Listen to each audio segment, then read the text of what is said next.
Good evening. This is Akashvani. I am Valsa Williams with the news at 9.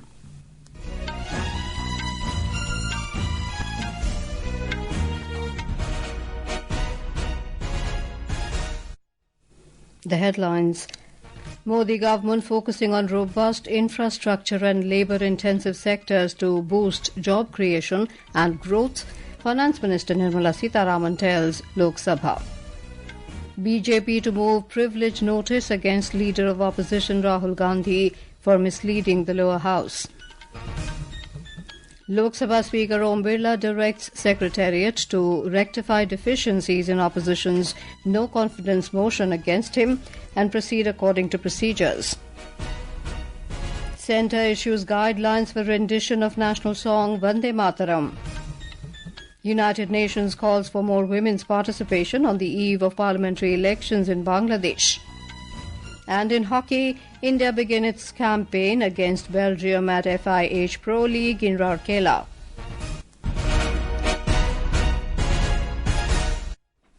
Finance Minister Nirmala Sitharaman has stressed that the government is giving a major push to build robust infrastructure in the country, with emphasis on labour-intensive sectors and MSMEs to generate employment opportunities and facilitate growth.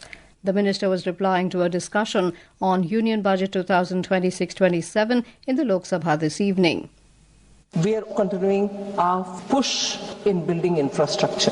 Now, it's not just roads, it's not just national highways, it's also looking at waterways so that the cost of logistics in this country can come down, and states which are very much in the hinterland, not connected to any seaport, will have the advantage of moving goods faster at a lesser cost. The Finance Minister had presented the Union Budget in Parliament on the 1st of this month. Speaking in the lower house today, Ms. Sitharaman said in this year's budget, provision of more than 12 lakh crore rupees has been made for the public capital expenditure, which is 3.1% of GDP and 11.5% higher than the revised estimates for 2025-26. She emphasised that money will be spent to strengthen the country's infrastructure. Refuting the opposition's allegations that the budget is silent about employment generation, the Finance Minister said 5 regional medical hubs are going to promote medical tourism in the country. She also negated the opposition's allegations on the reduced tax devolution to states, saying more than 25 lakh crore rupees will be transferred to the states this year. She said the government has transferred 41% of the divisible pool to the states and no state's share has been reduced. On the credit flow, the minister pointed out that there is no shortage of funds for the industries, including MSMEs. She accused the Congress government of compromising with the interest of farmers during its regime and surrendered before the World Trade Organization. Responding to Leader of Opposition in the Lok Sabha and Congress leader Rahul Gandhi's allegation, the Finance Minister said government is incentivizing data centres so that data stays in India. They expressed serious concern about AI and data, claiming that India's data is going abroad. This is not correct. We are incentivizing investment in data centres so that data remains in India and our youth get jobs. Without properly understanding the issue, they are saying that the data is being given to foreign companies.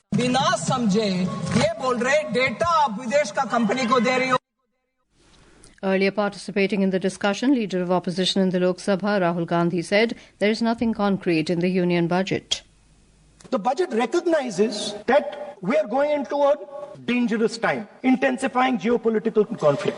Energy and finance are being weaponized all across the world. Dollar is being weaponized. Dollar is weakening in value. Gold, silver prices are going up. Everybody can see this. There is nothing in the budget about energy and finance weaponization, the intensifying geopolitical conflicts, and what we are going to do about it. The budget just reads like any of their budgets. Several members of various political parties participated in the discussion. Later, the House was adjourned for the day. The Rajya Sabha also resumed the discussion on the union budget today. Taking part in the discussion, Ashok Chavan of the BJP said the budget is centred on the youth, strengthens women, farmers, entrepreneurs, the poor, underprivileged and all sections of society. Another BJP MP, Satpal Sharma, hailed the budget, saying it focuses on structural reforms, fiscal discipline and public investment.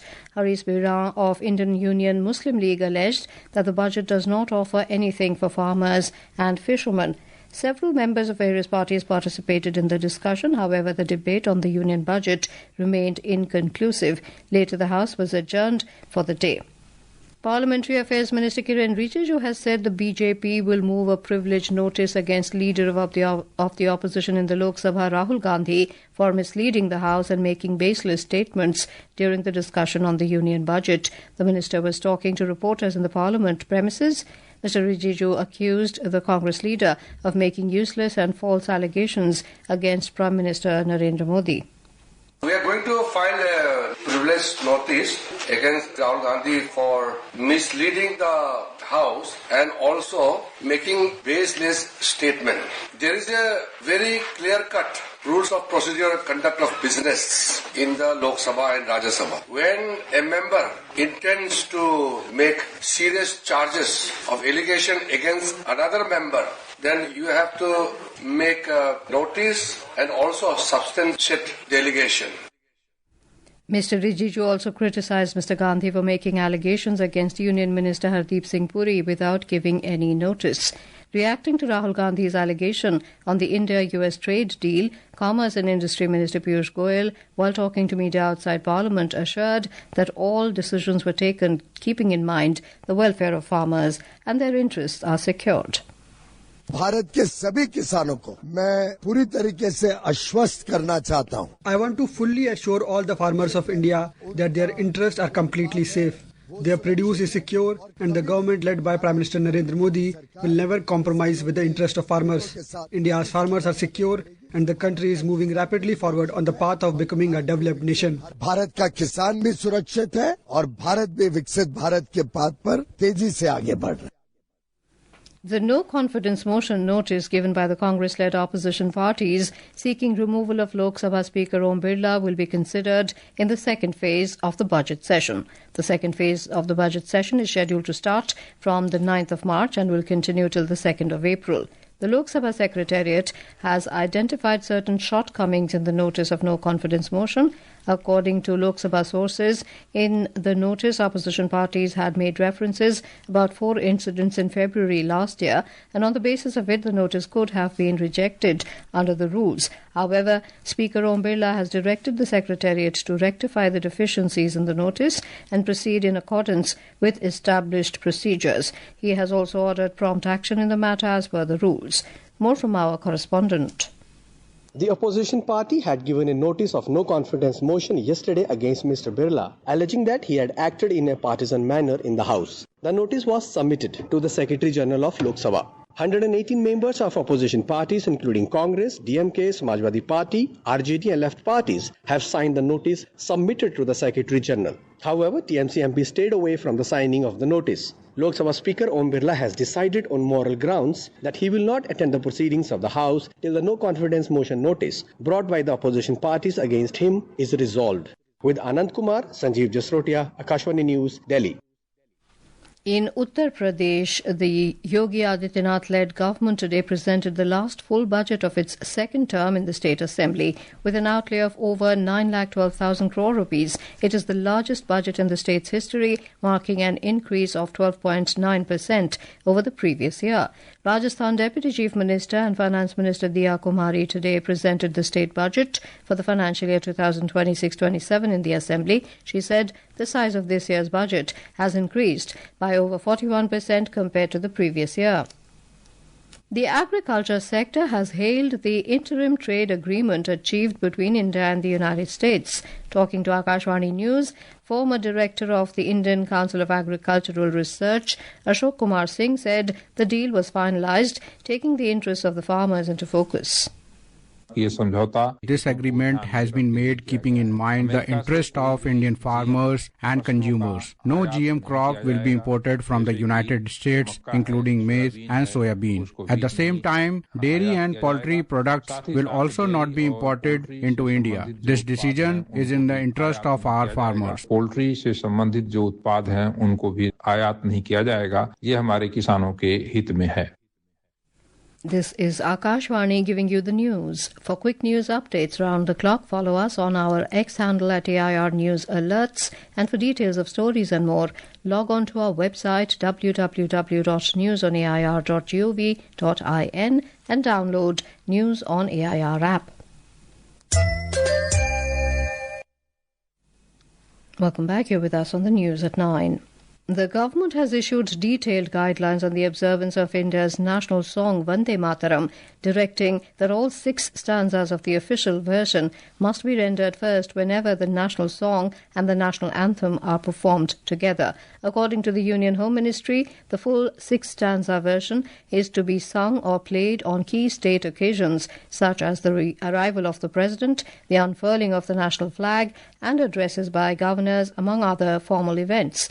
Under these directions, the official version of the national song should also be played immediately before and after the President's address to the nation over All India Radio, Akashvani and television, and when the national flag is brought on parade.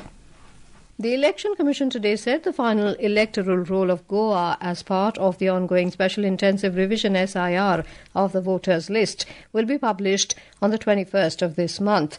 In a letter to the State Chief Electoral Officer, the Commission has approved the Special Intensive Revision of the electoral rolls in Goa with 1st of January this year as the qualifying date.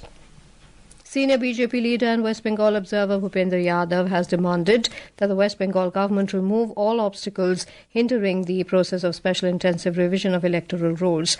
Speaking at a press conference in Kolkata today, Mr. Yadav cited a Supreme Court directive stating that no interference in the SIR process will be tolerated.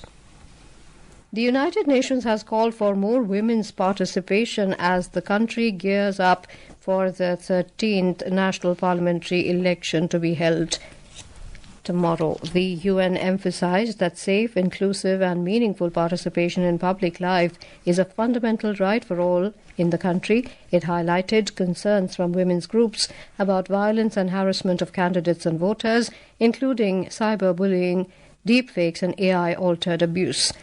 The UN stressed the importance of women's representation and leadership and is supporting the Bangladesh Election Commission to increase electoral participation.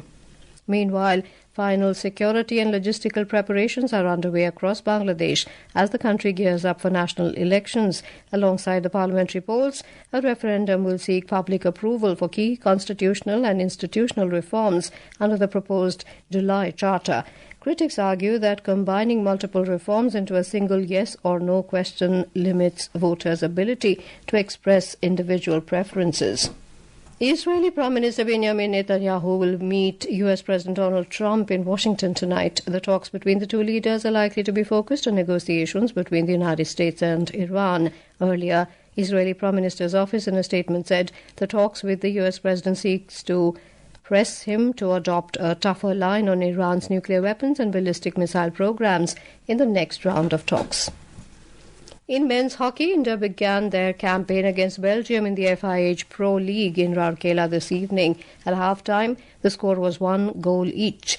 Harmanpreet Singh-led Indian team will clash against Argentina tomorrow. In the men's T20 Cricket World Cup, Australia defeated Ireland by 67 runs in a Group B match in Colombo this evening. In a Group D encounter, South Africa defeated Afghanistan in a double super-over thriller in Ahmedabad this afternoon. The Group C match, West Indies have set a target of 197 runs for England in Mumbai. And now, before we end the bulletin, the headlines once again. Modi government focusing on robust infrastructure and labour-intensive sectors to boost job creation and growth, Finance Minister Nirmala Sitharaman tells Lok Sabha. BJP to move privilege notice against Leader of Opposition Rahul Gandhi for misleading the lower house. Lok Sabha Speaker Om Birla directs Secretariat to rectify deficiencies in opposition's no-confidence motion against him and proceed according to procedures. Centre issues guidelines for rendition of National Song Vande Mataram. United Nations calls for more women's participation on the eve of parliamentary elections in Bangladesh. And in hockey, India begin its campaign against Belgium at FIH Pro League in Rourkela. That is all in the news at 9. Good night.